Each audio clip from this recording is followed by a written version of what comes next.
마태복음 21장 33절에서부터 46절 말씀입니다. 다른 한 비유를 들으라. 한 집 주인이 포도원을 만들어 산 울타리로 두르고 거기에 즙자는 틀을 만들고 망대를 짓고 농부들에게 새로 주고 타국에 갔더니 열매 거둘 때가 가까우매 그 열매를 받으려고 자기 종들을 농부들에게 보내니 농부들이 종들을 잡아 하나는 심히 때리고 하나는 죽이고 하나는 돌로 쳤거늘 다시 다른 종들을 처음보다 많이 보내니 그들에게도 그렇게 하였는지라. 후에 자기 아들을 보내며 이르되 그들이 내 아들은 존대하리라 하였더니 농부들이 그 아들을 보고 서로 말하되 이는 상속자니 자 죽이고 그의 유산을 차지하자 하고 이에 잡아 포도원 밖에 내쫓아 죽였느니라. 그러면 포도원 주인이 올 때에 그 농부들을 어떻게 하겠느냐? 그들이 말하되 그 악한 자들을 진멸하고 포도원은 제때의 열매를 바칠 만한 다른 농부에게 새로 줄지니이다. 예수께서 이르시되 너희가 성경의 건축자들이 버린 돌이 모퉁이의 머릿돌이 되었나니 이것은 주로 말미암아 된 것이요 우리 눈에 기이하도다 함을 읽어본 일이 없느냐. 그러므로 내가 너희에게 이르노니 하나님의 나라를 너희는 빼앗기고 그 나라의 열매 맺는 백성이 받으리라. 이 돌 위에 떨어지는 자는 깨지겠고 이 돌이 사람 위에 떨어지면 그를 가루로 만들어 흩으리라 하시니 대제사장들과 바리새인들이 예수의 비유를 듣고 자기들을 가리켜 말씀하신 줄 알고 잡고자 하나 무리를 무서워하니 이는 그들이 예수를 선지자로 알미었더라. 여러분, 며칠 전에 우리 본질에 대해서 말씀을 나누었습니다. 기억나십니까? 우리의 예배의 본질, 또 교회의 본질이 뭐냐? 세상의 모습에 있는 게 아니라 하나님의 말씀에 있다라는 그런 주제로 우리가 말씀을 나누었는데, 오늘 예수님이 하신 이 비유의 말씀 속에서도 본질을 생각해 보게 됩니다. 오늘 비유해 보니까 포도원이 나오고 농부가 나오고 그리고 또 그 주인이 나오죠. 이런 것들 속에 본질이라는 것을 생각하건대 다름이 아니라 포도원의 본질이 뭘까라는 그런 질문을 던져봤습니다. 포도원의 본질은 열매에 있습니다.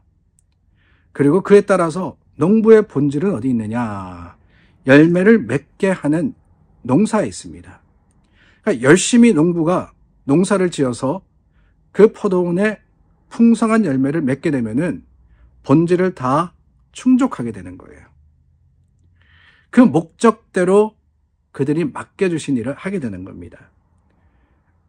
그런데 오늘 말씀해 보니까 예수님이 뭐라 그러시느냐?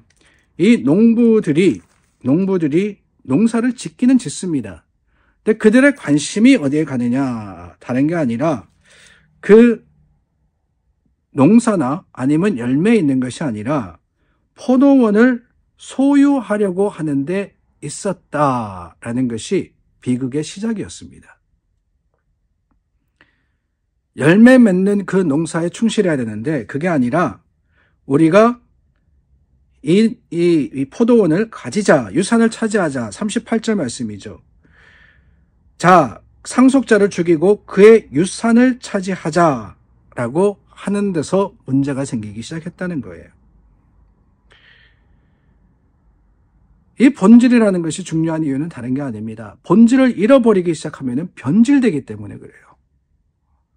본질을 지킬 때는 맡겨주신 사명에 충성할 수 있지만은 그 본질이 어느새 변질되어 버리면은 아무리 열심히 하고 수고하는 것이라 할지라도 그것이 잘못된 방향으로서 또한 오류로서 흐를 수 있는 것이 이 변질된 모습의 가장 큰 문제입니다. 포도원의 농부들이 열매를 추구했다면은 자기에게 맡겨진 일에 충실했다면은 이런 가슴 아픈 일은 없었을 겁니다. 근데 농부의 관심이 한순간 농사에 있는 게 아니라 소유로 가버렸을 때, 우리가 이것을 가지자 그랬을 때 어떻게 되느냐? 결국에는 상속자도 죽이게 되고 결국에는 이 모든 일을 통해서 어떻게 되느냐?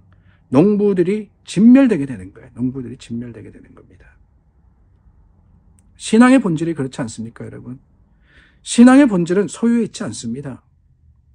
신앙의 본질은 열매 맺는 삶에 있는 거예요. 우리가 충성하는 것은 그렇습니다. 더 큰 교회를 가지려고 하는 것도 아니고 더 많은 사람들을 모으려고 하는 것도 아닙니다. 물론 교회에는 필요한 모든 것들이 갖추어져야 되고 그것을 통해서 효율적으로 우리가 사역해야 하는 그러한 지혜도 있어야 되지만 중요한 것은 그게 목적이 되어서는 안 된다는 거예요. 본질이라는 것은 다르게 이야기하면은 우리의 모든 행위와 또한 모든 그 노력의 목적을 이야기하는 거 아니겠어요? 본질을 이루기 위해서, 본질을 지키기 위해서 우리는 수고하는 겁니다. 근데 어느 순간에 중요한 게 아닌 것을 따지기 시작하고 그것을 위해서 애쓰기 시작하면은 문제가 뭐냐? 엉뚱한 길로 가는 거예요. 엉뚱한 길로.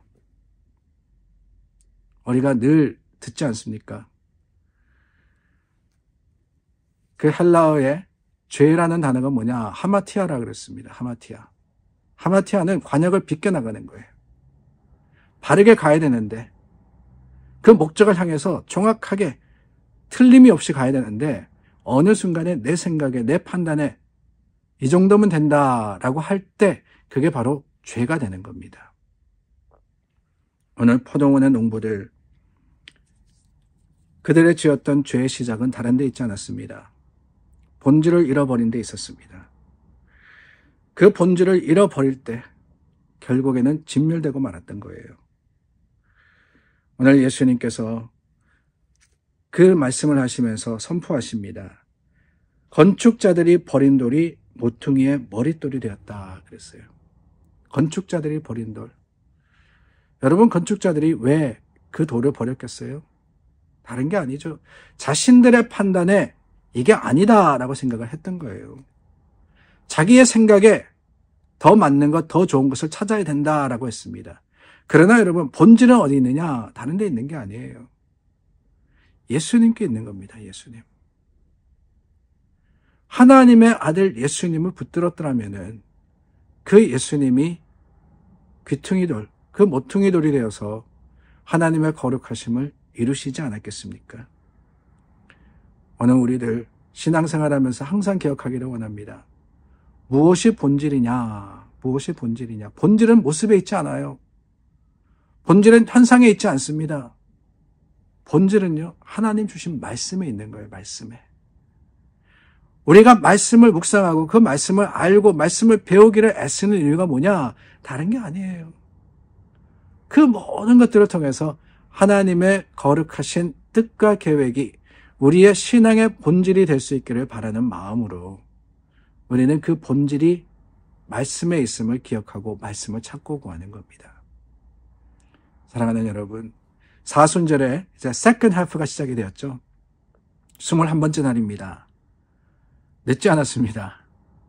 2배로 더 노력하면 돼요. 우리 신약성경 통독하자 그랬는데 지금이라도 애쓰시고 수고하시고, 아니 이 기회를 통해서 하지 못한다 할지라도, 아니 못하면 어떻습니까? 사순절 지나서도 계속 하나님 말씀 읽고 그 하나님 말씀 속에 담긴 주님의 뜻을 찾아가면은 그게 오케이 아니겠어요? 오늘 여러분들 믿음으로 수고하시고 그 믿음의 열심과 또한 섬김이 하나님의 기쁨이 될 수 있기를 간절히 소망합니다. 기도하겠습니다. 참 좋으신 하나님, 신앙의 본질을 붙듭니다. 말씀을 붙듭니다. 우리 힘이 되어주시고 능력이 되어주시고 우리가 잘못된 길이 아닌 바른 길을 갈 수 있도록 도와주시옵소서. 예수님 이름으로 기도드립니다. 아멘. 오늘도 믿음 소망 가지고 하나님을 찾아 구하시는 여러분들 되시기를 예수님의 이름으로 축원합니다.